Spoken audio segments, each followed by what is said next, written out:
Campo principale di oggi lo stadio Partenio per Avellino Verona, l'inviato è Carlo Verna.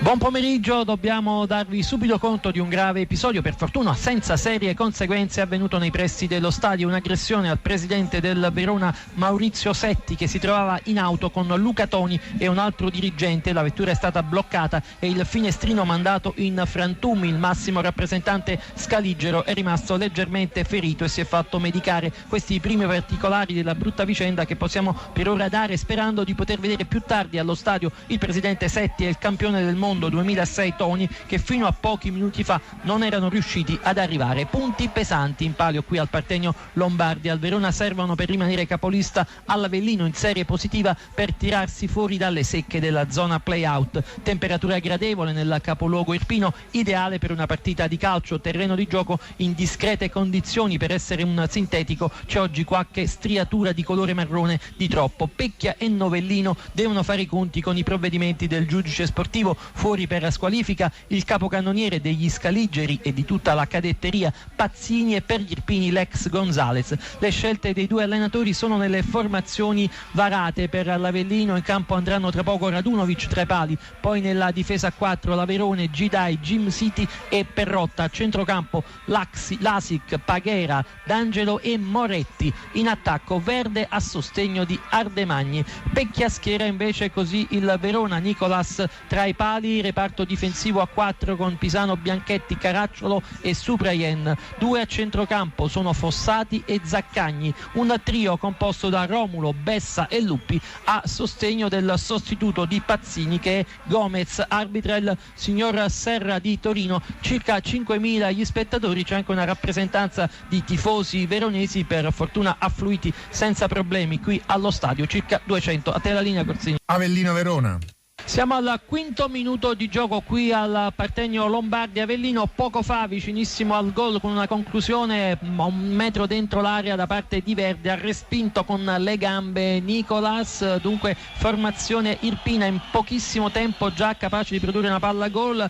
Il punteggio è sempre fermo sullo 0-0 e siamo al 12° minuto, ma è un bel match questo fra Avellino e Verona, che si fronteggiano a viso aperto. Poco fa un'iniziativa personale di Bessa, il veronese è arrivato al limite dell'area di rigore, ha lasciato partire una diagonale che ha sfiorato il secondo palo della porta difesa da Radunovic. Ora al calcio di rinvio, il colpo di testa all'altezza del cerchio di centrocampo da parte di Fossati per il Verona, poi recuperato il pallone dall'Avellino, lo manovra a spalle alla porta Ardemagni all'altezza della linea mediana del campo, costretto a un retropassaggio all'indirizzo di Gidai. Il nuovo lancio di Gidai in avanti ha trovato preparata la difesa veronese, che ha respinto, ma è di nuovo l'Avellino con Verde, autore di un bel tiro a inizio match, un lancio in avanti da parte di Verde per Paghera sul settore di destra. Il problema è di girarsi Paghera, e c'ha poco campo perché l'auto è lì vicino, riesce a dare a Verde dal vertice il tiro di Verde che dà l'illusione ottica del gol, terminando sul primo palo sull'esterno della rete. Dunque qualcuno ha esultato, ma tra l'altro Nicolas c'era sul pallone, non poteva non intercettarlo. La sfera invece è terminata di un tantissimo, di pochissimo al lato del palo alla sua sinistra. Dunque resta 0-0 il punteggio, mentre inizia il 13° minuto col Verona in possesso palla. Si fa sentire il pubblico del Partenio Lombardi, l'incoraggiamento per l'Avellino, un po' in difficoltà in questi ultimi minuti. Siamo al 34°, il punteggio è sempre fermo sullo 0-0, ma il Verona è sempre più insistente nelle sue proposte. Nel periodo non collegato c'è stata un'opportunità per Luppi, servita da colui che al momento appare il migliore in campo, ovvero sia Bessa. Luppi ha avuto al limite dell'area di rigore il tempo di prendere la mira, di provare a piazzare il suo piattone, che tuttavia è terminato di poco sul fondo. È uscito De Colla. Calcio di rigore a favore dell'Avellino, trattenuto Ardemagni in piena area di rigore. Tra poco richiederò la linea per il tentativo di trasformazione.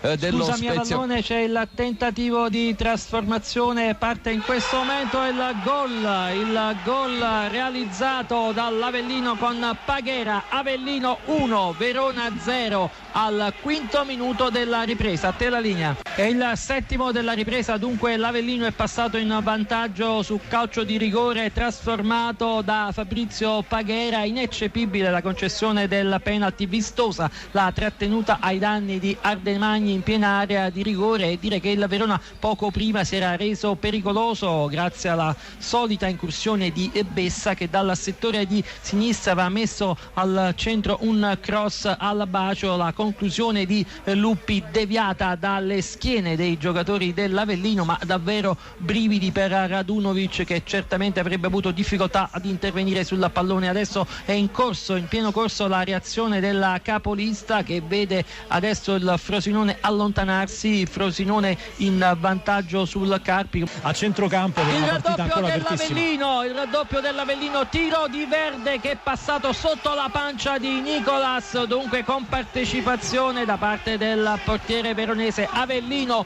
2, Verona 0 al 15° minuto. A te Graziani. Avellino Verona.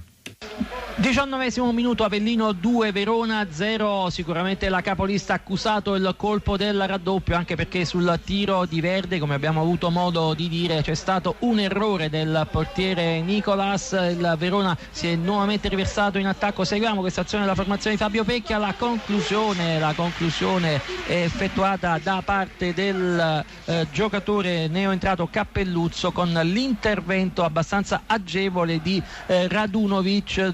Dicevamo della difficoltà del Verona di rimettere in piedi questa partita. Prima un rigore subito, ma la trattenuta era evidente, poi l'errore del portiere sulla conclusione non irresistibile di Verde dal limite dell'area di rigore. Prima dell'azione che vi abbiamo descritto poco fa in diretta c'era stata una punizione a favore della formazione scaligera, con la conclusione di Siligardi, il sostituto di Romolo, che è terminata sulla barriera. Verona ancora in possesso di palla. Seguiamo questa azione, c'è un fallo, ma siamo ancora a ridosso della linea mediana del campo, per cui ribadisco il punteggio mentre siamo giunti al 20° della ripresa. Avellino 2, Verona 0.